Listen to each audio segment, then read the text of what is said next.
Mateus 14, 22. E logo ordenou Jesus que os seus discípulos entrassem no barco e fossem adiante para outra banda, enquanto despedia a multidão. E despedida a multidão, subiu ao monte para orar à parte. Chegada já à tarde, estava ali só. E o barco estava no meio do mar, açoitado pelas ondas, porque o vento era contrário. Mas à quarta vigília da noite, dirigiu-se Jesus para eles, caminhando por cima do mar. E os discípulos, vendo-o caminhar sobre o mar, assustaram-se, dizendo: é um fantasma. E gritaram com medo. Jesus, porém, lhes falou logo, dizendo: tende bom ânimo, sou eu, não temais. E respondeu-lhe Pedro, disse: Senhor, se és tu, manda-me ir ter contigo por cima das águas. E ele disse: vem. E Pedro, descendo do barco, andou sobre as águas para ir ter com Jesus. Mas sentindo o vento forte, teve medo, e começava a ir para o fundo. Clamou, dizendo: Senhor, salva-me. E logo Jesus, estendendo a mão, segurou e disse: homem de pequena fé, por que duvidaste? E quando subiram para o barco, acalmou o vento. Então aproximaram-se os que estavam no barco, adoraram-no, dizendo: és verdadeiramente o Filho de Deus. Amém? Glória a Deus. Querido, essa passagem é muito tremenda, muito maravilhosa. Ela é registrada por Mateus, por Marcos e por João. Quando Jesus está no seu ministério itinerante, pregando o evangelho de aldeia em aldeia, porque uma coisa era certa: Jesus não parava em Jerusalém, Jesus não parava em Nazaré, onde ele cresceu, não parava em Belém, onde ele nasceu, não parava em Cafarnaum, onde também viveu por algum tempo. Jesus, ele caminhava nas cidades vizinhas a Jerusalém, ele caminhava nas aldeias, e o propósito do Senhor era pregar o reino de Deus. O propósito de Jesus era anunciar a salvação. O propósito de Jesus era levar os homens a ter um encontro com o Pai e um encontro com a glória de Deus. Jesus, quando iniciou seu ministério efetivamente sobre a terra, ele fez 12 discípulos. Ele estabeleceu uma aliança com 12 homens mais perto dele, para que ele pudesse compartilhar com intimidade as verdades espirituais. E esses homens que estavam próximos de Jesus pudessem reproduzir essas verdades espirituais, assim como ele os havia ensinado, para que o reino de Deus pudesse alcançar dimensões poderosas sobre a terra. Querido, Jesus, com um ministério de 3 anos, ele impactou a humanidade. Nós conhecemos a história antes de Jesus e depois de Jesus da humanidade. A sua humanidade e a sua espiritualidade impactou corações e continua a impactar corações. E o que nos faz reconhecer isso era que Jesus era o próprio Deus encarnado na terra. Era a manifestação divina em um corpo humano, em um homem. O próprio Deus se fez carne e habitou no meio de nós, como João diz no seu evangelho no capítulo 1. E os discípulos estão convivendo com Jesus, conhecendo Jesus, vendo as suas ações, as suas atitudes, vendo e presenciando tudo que Jesus está falando, tudo que Jesus está fazendo, qual é a intenção do Senhor para com as pessoas que o cercam, quais são as suas atitudes diante das adversidades das pessoas, como Jesus responde os corações contritos, como Jesus reage diante dos homens arrogantes, qual é a atitude de Jesus diante dos religiosos que se manifestam diante dele.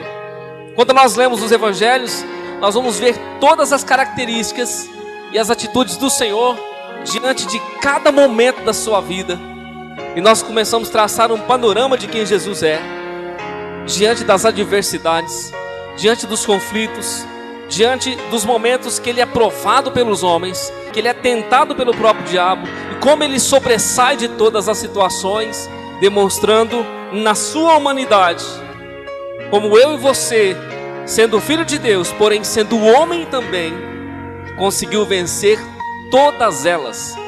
sem deixar nenhuma situação por vencer. Jesus, como Filho de Deus, querido, orava ao Pai e o Pai respondia às suas orações. Não havia uma oração que Deus não respondia de Jesus. Não havia uma petição que Jesus fazia ao Pai que o Pai não correspondia.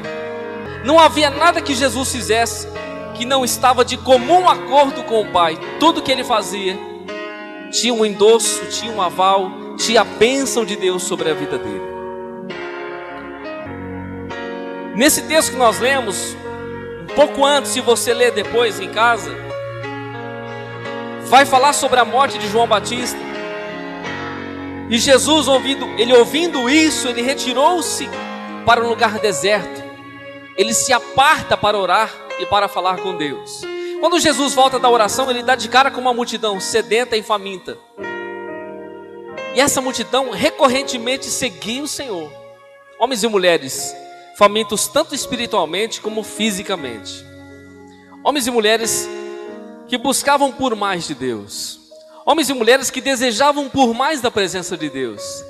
E com certeza todos aqueles que se aproximavam de Jesus olhavam para o que ele poderia oferecer, tanto materialmente como espiritualmente. E essa multidão, querido, cercava o Senhor, exprimia o Senhor, porque eles sabiam e viam que Jesus fazia milagres, que Jesus operava sinais e maravilhas.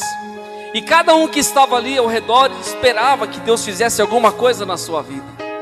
Esperava que pelas mãos de Jesus algum milagre fosse feito, alguma porta fosse aberta, algo poderia ser feito na sua vida, e havia uma expectativa naqueles corações.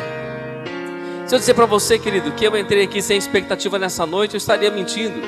Porque todas as vezes que nós íamos à presença de Deus, não só na igreja, mas pelo fato de vivermos com o Senhor, nós esperamos receber alguma coisa. Nem que for um toque da presença do Senhor nas nossas vidas, mas nós esperamos que Deus faça algo a nosso respeito. Uma intervenção de Deus sobre as nossas próprias vidas. Esse povo estava sedento e Jesus mandou os discípulos despedirem a multidão. Os discípulos disseram: Senhor, essa multidão tem fome. Jesus disse para eles: então vocês deem a eles de comer. E os discípulos responderam: Senhor, nós não temos aqui senão 5 pães e 2 peixes. Como é que nós vamos abençoar, alimentar uma multidão de 5.000 homens? 5.000 homens, possivelmente mais 5.000 mulheres. Se cada casal tivesse 2 filhos ou um filho, entre 15.000 a 20.000 pessoas odiavam Jesus. E Jesus disse aos discípulos para que eles alimentassem a multidão. E os discípulos disseram: Senhor, nós temos aqui 5 pães e 2 peixes. Como é que nós vamos alimentar essa multidão de 20.000 pessoas com 5 pães e 2 peixes, Senhor?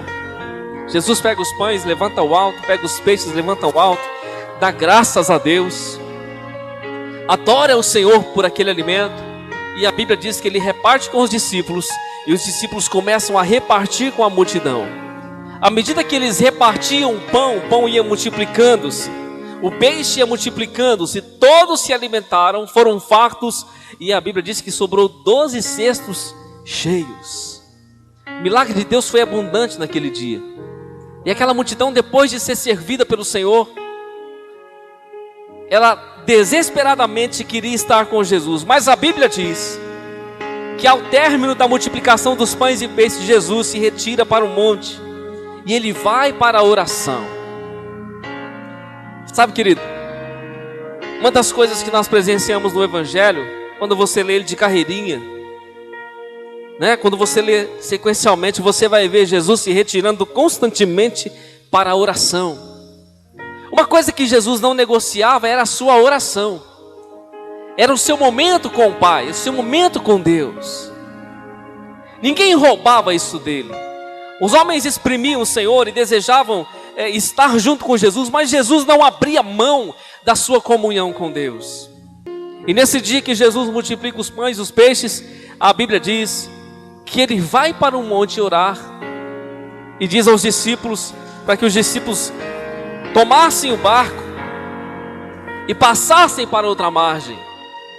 Interessante que o texto que nós lemos diz: e logo ordenou Jesus que os seus discípulos entrassem no barco e fossem adiante para outra banda, enquanto despedia a multidão.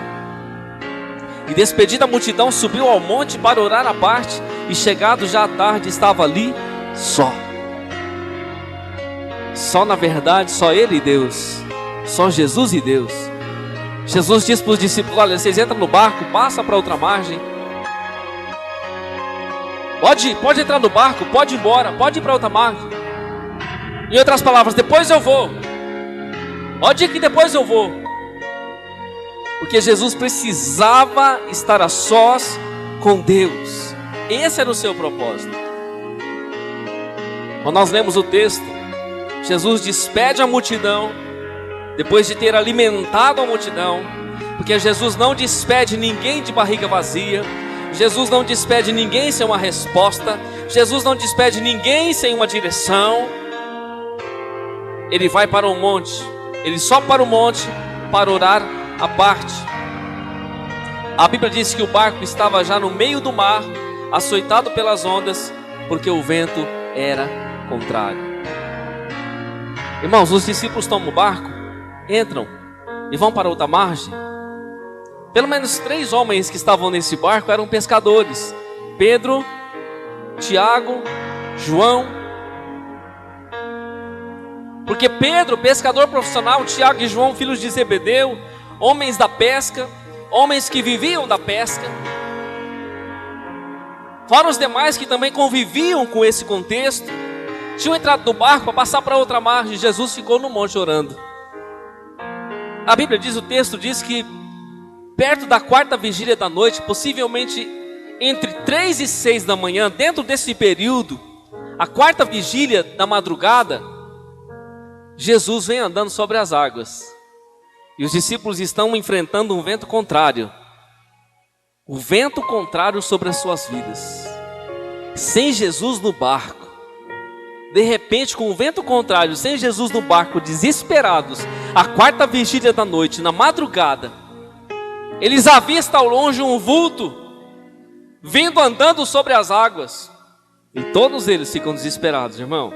Já imaginou você estar num barco de noite, escuro, e onda para cá e vento para lá, e de repente você vê um vulto andando por sobre as águas? A Bíblia diz que todos eles se assustaram e disseram: é um fantasma. Achavam que estavam tendo uma visão, ou vendo algum fantasma que estava pairando sobre as águas.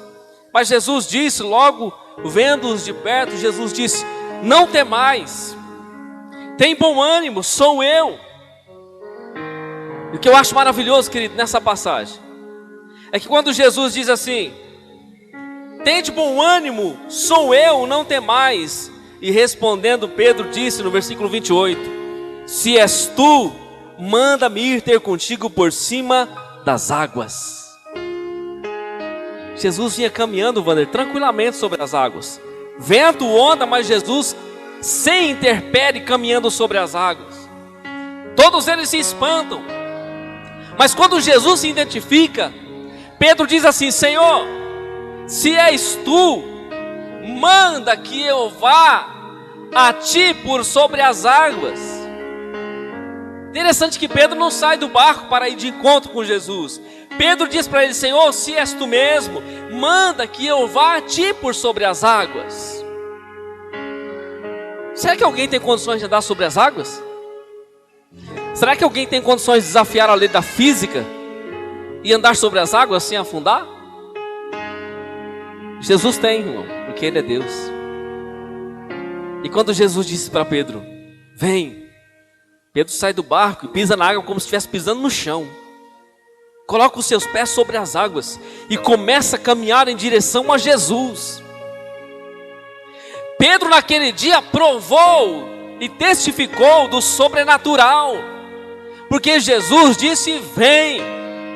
Quando Jesus disse: vem, Pedro saiu pela fé e pisou naquelas águas e sentiu aquela sensação que nenhum homem pode sentir, a não ser ele naquele dia: pisar sobre as águas e não afundar, por causa da ordem de Jesus.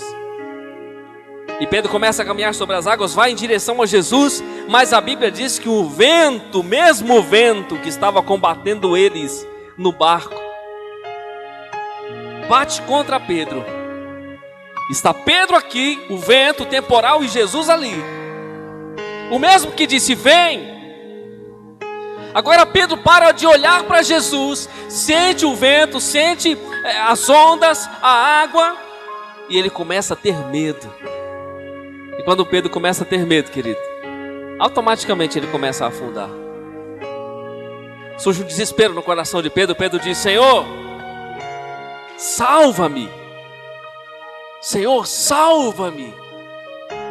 A Bíblia diz que Jesus, estendendo as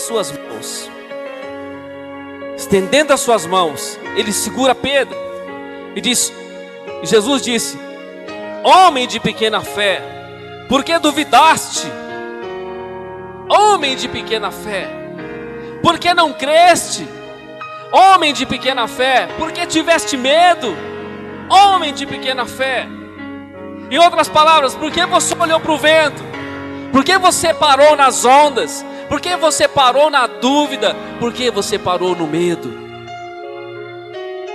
Sabe, amados, essa mensagem fala muito conosco a respeito dos nossos dias, a respeito da nossa própria vida diária.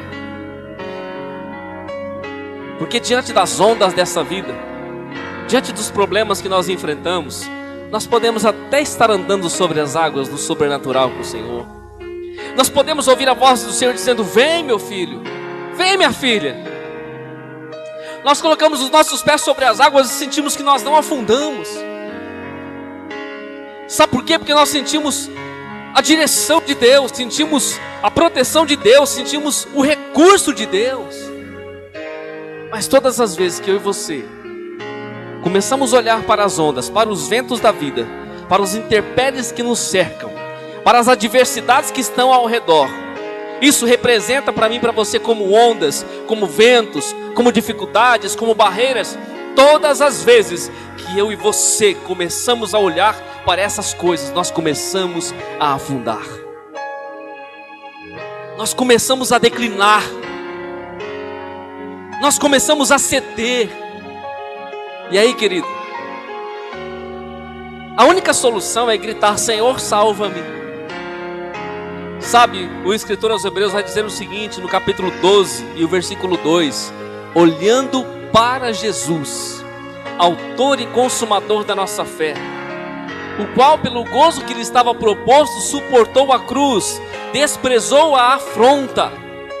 O escritor aos Hebreus diz assim, nós temos que olhar para Jesus. Quando nós olhamos para Jesus, nós estamos seguros. Quando nós estamos olhando para Jesus, não há espaço para onda, para vento, para dúvida, para medo, porque a convicção no meu espírito para onde eu estou olhando. Se Pedro não tivesse tirado os seus olhos do Senhor, se Pedro não tivesse olhado para as ondas, se Pedro não tivesse olhado para o vento, mesmo que ele sentiu o vento, ele teria caminhado junto do Senhor e voltado junto com o Senhor, andando sobre as águas para o barco. O nosso problema é esse, querido. Quando nós caminhamos por fé, nós temos esse problema. E quando nós estamos seguros no barco, nós confiamos nas nossas coisas. Preste atenção nisso. E quando nós estamos seguros nas nossas coisas, porque Pedro era experiente no barco. Você acha que ele não sabia conduzir o barco, irmão? Enquanto nós estamos seguros em nossas coisas, em nossa vida, talvez no nosso dinheiro, na nossa condição, nas nossas amizades, nas coisas que nos sustentam, nós estamos tranquilos. Mas quando nós até desafiamos a Deus, se posso dizer assim, porque Pedro desafiou Jesus, querido. Senhor, se é o Senhor mesmo, manda eu ir ter contigo por sobre as águas. Olha o que Pedro fez. Pedro foi muito ousado, irmã Edir. Se é o Senhor Jesus, então manda que eu vá por sobre as águas. E Jesus disse, vem Pedro, vem. E quando Pedro coloca o seu pé sobre as águas, Jesus sustenta ele.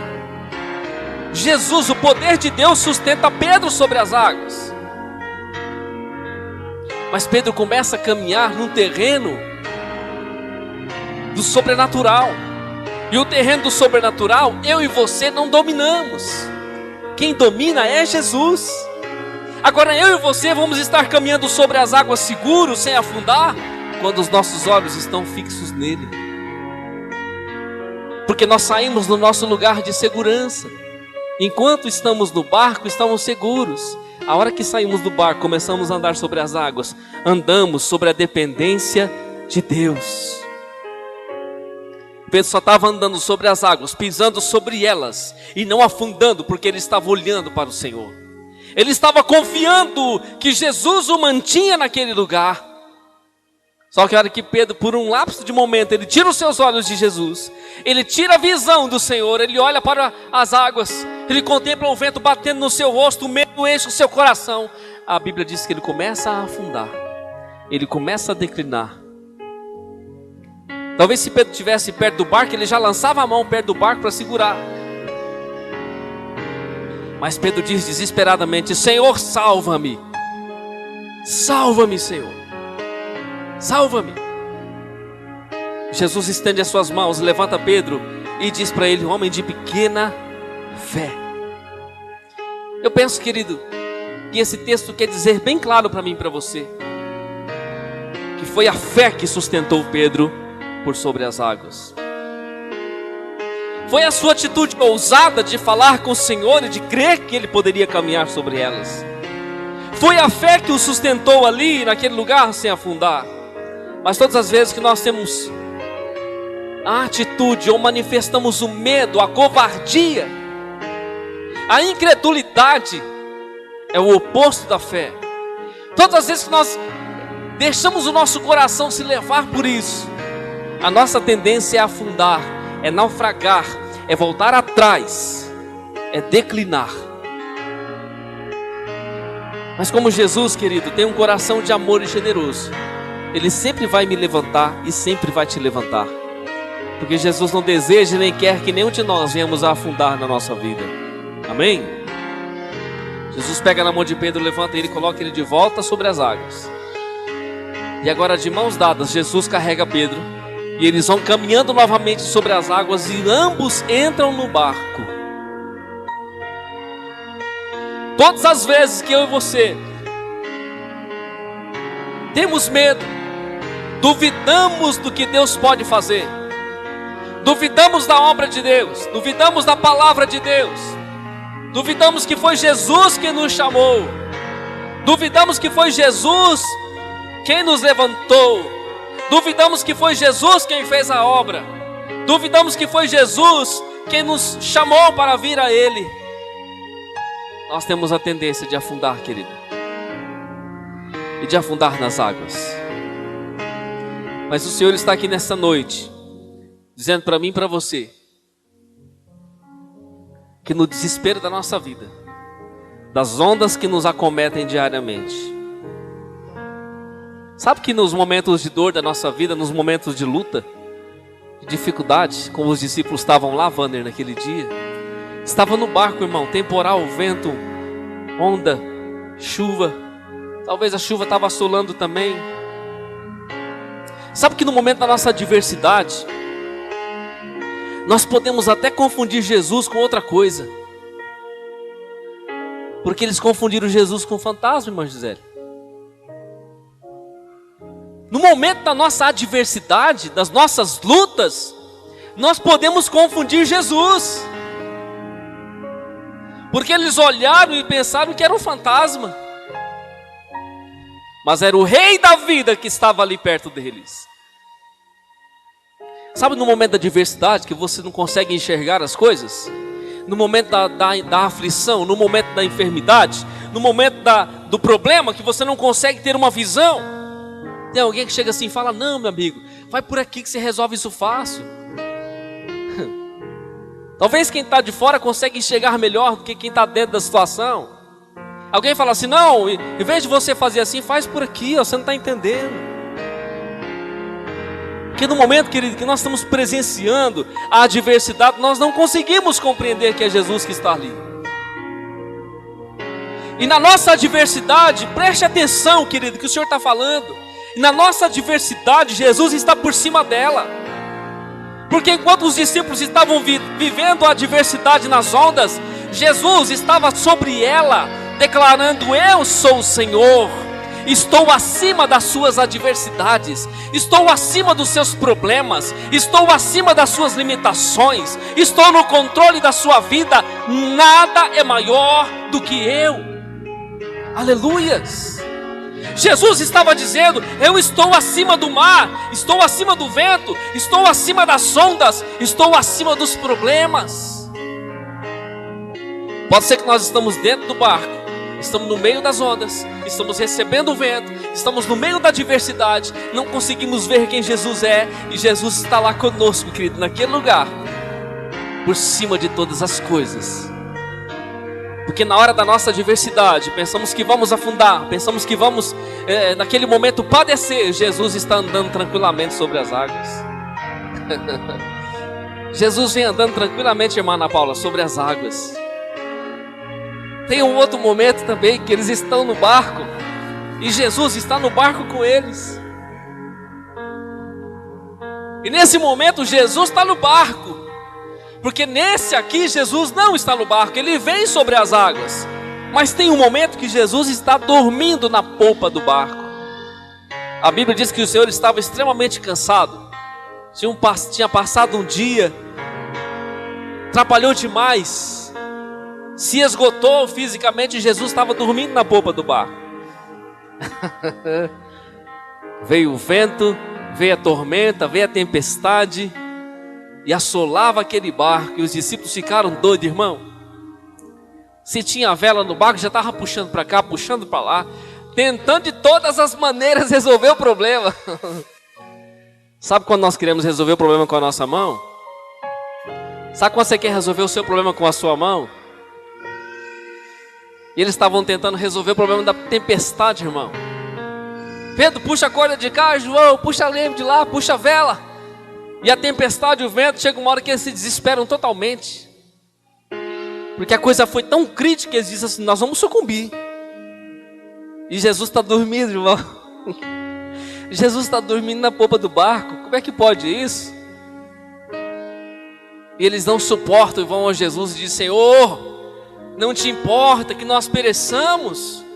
Será que o Senhor não vai se preocupar com a minha vida? O Senhor está vendo que o barco está indo a pique. O Senhor não vai fazer nada, Jesus. O Senhor está dormindo. Ô irmão, o que isso quer dizer? O mais importante é que Jesus está no barco da nossa vida. Amém? Você acha que o barco onde Jesus está vai afundar, meu irmão? Você acha que o barco onde o rei da vida está vai afundar? Jesus se levanta, irmão, com sono, acorda. Por incrível que pareça, a tempestade está assolando. Jesus se levanta serenamente, talvez arruma suas vestes, estava dormindo, cansado. E a Bíblia diz que Jesus levanta as mãos e repreende os ventos e a tempestade, e diz para o mar se calar. E o mesmo que eles vão presenciar naquele dia, o que eles disseram aqui nesse mesmo texto, eles disseram: quem é este que até o vento e o mar lhe obedecem? Quem é este que até o vento e o mar lhe obedecem? O texto que nós lemos, eles vão declarar de outra maneira. Eles vão dizer da seguinte forma: então aproximaram-se os que estavam no barco e adoraram-no. Quando Jesus vem com Pedro e entra no barco, todos eles adoram Jesus. E eles dizem: és verdadeiramente o Filho de Deus. No outro momento ele diz: quem é este que até o vento e o mar lhe obedece? Porque nas adversidades da nossa vida, nas tribulações da nossa vida, nas aflições da nossa vida, o Senhor está lá, querido, para acalmar a tempestade. E se for preciso, para provar que Ele é Deus, Ele anda sobre as águas que tentam nos afundar. Aleluias. Ô meu irmão, como Jesus é tremendo. Só que pode ser que no momento das confusões das nossas vidas nós não sabemos quem Ele é. Nós confundimos Ele com outra coisa. Mas só que Jesus está dizendo para mim e para você nessa noite: não temas, sou eu. Jesus está dizendo para mim e para você, como Ele disse para os discípulos naquela noite: tem de bom ânimo, sou eu, não temais. Pedro disse: Senhor, se és tu, manda que eu vá contigo. Sabe, sempre tem um discípulo que é ousado. Sempre tem um discípulo que quer provar que é o Senhor mesmo. Sempre tem um discípulo que quer provar quem Jesus é verdadeiramente. Pedro, ele era ousado. Pedro era ousado. Você quer ver alguns exemplos aqui? Manda eu ir contigo, Senhor, sobre as águas. E aí Jesus diz: vem, Pedro. Pedro sai do barco e anda sobre as águas. Quando os homens perguntam, Jesus pergunta: quem diz os homens que eu sou? E cada um fala uma coisa. Depois Jesus pergunta para eles: e vocês, quem dizem que eu sou? Pedro se levanta e fala assim: tu és o Cristo. E aí, em todos os momentos, Pedro vai estar na frente. Nesse momento, quando Pedro declara que Jesus é o Cristo, Jesus disse assim: tu és Pedro, sobre esta pedra edificarei a minha igreja, e as portas do inferno não prevalecerão contra ela. Te darei as chaves dos céus. O que você ligar na terra será ligado no céu, e o que você desligar na terra será desligado no céu. Por quê, querido? Começou com ele, porque começou com a ousadia. Pedro acreditava em tudo que Jesus falava para ele. Pedro não duvidava em nada, de nada daquilo que Jesus falava para ele. Será que se fosse eu e você naquele barco e Jesus dissesse vem, nós iríamos? Será que você acha que Pedro saiu do barco, querido, e pisou com medo de afundar, colocou a pontinha do pé, fez um teste? Não, Pedro, quando ele saiu do barco, ele saiu com convicção. Ele sabia que ele pisaria num local seguro, porque Jesus havia o chamado naquela madrugada. Por isso eu e você não devemos duvidar de quem o Senhor é e do que o Senhor pode fazer a respeito das nossas vidas. Nós podemos olhar hoje para o impossível, querido. Nós podemos olhar hoje para aquilo que aos nossos olhos não pode acontecer. Mas não há impossíveis para o Senhor. Não há impossíveis diante do Senhor. Quando tudo diz que não, quando tudo parece que não vai, o Senhor aparece. O Senhor se mostra e diz que vai, e diz que pode, e abre a porta e move a situação a nosso respeito. Amém? Talvez você está passando por adversidade, ou até mesmo está dentro do barco, até consegue manejar o seu barco, mas chega uma hora, querido, a situação fica tão intensa, fica tão difícil, que nós precisamos da ajuda de Jesus. E o Senhor está aqui nessa noite dizendo para você não temer, que é Ele mesmo que está contigo. Amém? É Ele mesmo que está contigo. Não temas. É Ele mesmo que está contigo. Quero que você abra a sua Bíblia aí. Êxodo, capítulo 14. Moisés, porém, disse ao povo: não temais, estai quietos e vede o livramento do Senhor, que hoje vos fará. Porque aos egípcios que hoje vistes, nunca mais vereis para sempre. O Senhor pelejará por vós, e vós vos calareis. Então disse o Senhor a Moisés: por que clamas a mim? Dize aos filhos de Israel que marchem. E tu levanta a tua vara, estende a tua mão sobre o mar e fende-o, para que os filhos de Israel passem pelo meio do mar em seco.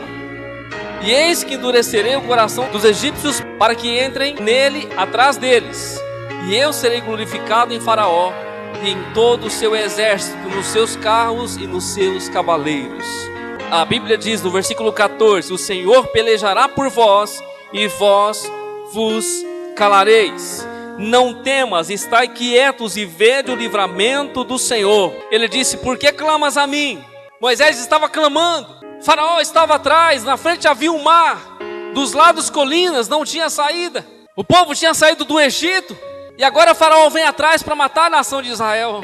E todos estavam clamando a Deus, inclusive Moisés. Deus fala para Moisés: Moisés, por que você está clamando a mim? Diga aos filhos de Israel que marchem. Estende as tuas mãos sobre as águas, fende o mar, porque elas se abrirão. Sabe, querido, muitas vezes nós estamos clamando, e não é para clamar, é para marchar, é para acreditar, é para ir avante, é para seguir a voz de Deus. Se Deus disse para esse povo que eles herdariam uma terra prometida, então eles herdariam uma terra prometida. Se Deus disse para esse povo que eles entrariam e possuiriam uma terra, eles não morreriam no mar. Se Deus disse para mim e para você que nós vamos herdar uma terra prometida, que a nossa vitória é real, então nós devemos continuar, querido, caminhando avante, sem duvidar daquilo do que Deus falou. Muitas vezes nós estamos clamando: Senhor, Senhor. Deus está dizendo: meu filho, marche, olhe para frente, caminhe, pise os seus pés, acredite, continue, porque o Senhor é contigo. Não temas, o Senhor pelejará por vós, e vós vos calareis. Deus está no controle das nossas vidas. Deus está no controle da sua vida. O Senhor está no controle. Aleluia. Mesmo que as ondas, mesmo que o vento, mesmo que os problemas estejam aí, o Senhor está no controle. Aleluias. Se for preciso você sair desse barco, querido, e pisar sobre as águas com Jesus, saia, pise nas águas com Ele. Alguns dizem assim: ah, mas Pedro afundou, pastor. Pedro foi caminhar com Jesus, mas depois ele afundou. Irmão, ele afundou, mas ele andou sobre as águas. Será que alguém aqui já andou sobre as águas? Ele afundou, sim, ele afundou, mas ele andou sobre as águas. Aleluias. Sabe, amados, quando nós lemos na Bíblia, nós vamos ver a intervenção de Deus com o seu povo, o cuidado de Deus com o seu povo, como o Senhor tem cuidado de nós, como o Senhor tem guardado as nossas vidas, como o Senhor tem direcionado as nossas vidas. E muitas vezes, diante das nossas adversidades, nós não temos presenciado isso. O próprio Paulo, o apóstolo Paulo, vai dizer aos Romanos que todas as coisas, elas cooperam para o bem daqueles que amam a Deus e foram chamados pelo seu decreto, chamados pelo seu propósito. Tudo que acontece em nossas vidas, querido, acontece porque há uma permissão de Deus, porque há também uma direção de Deus, e nada acontece por acaso. Tudo há uma direção de Deus. Nós só precisamos estar alinhados, afinados espiritualmente para compreender a vontade do Senhor. Amém?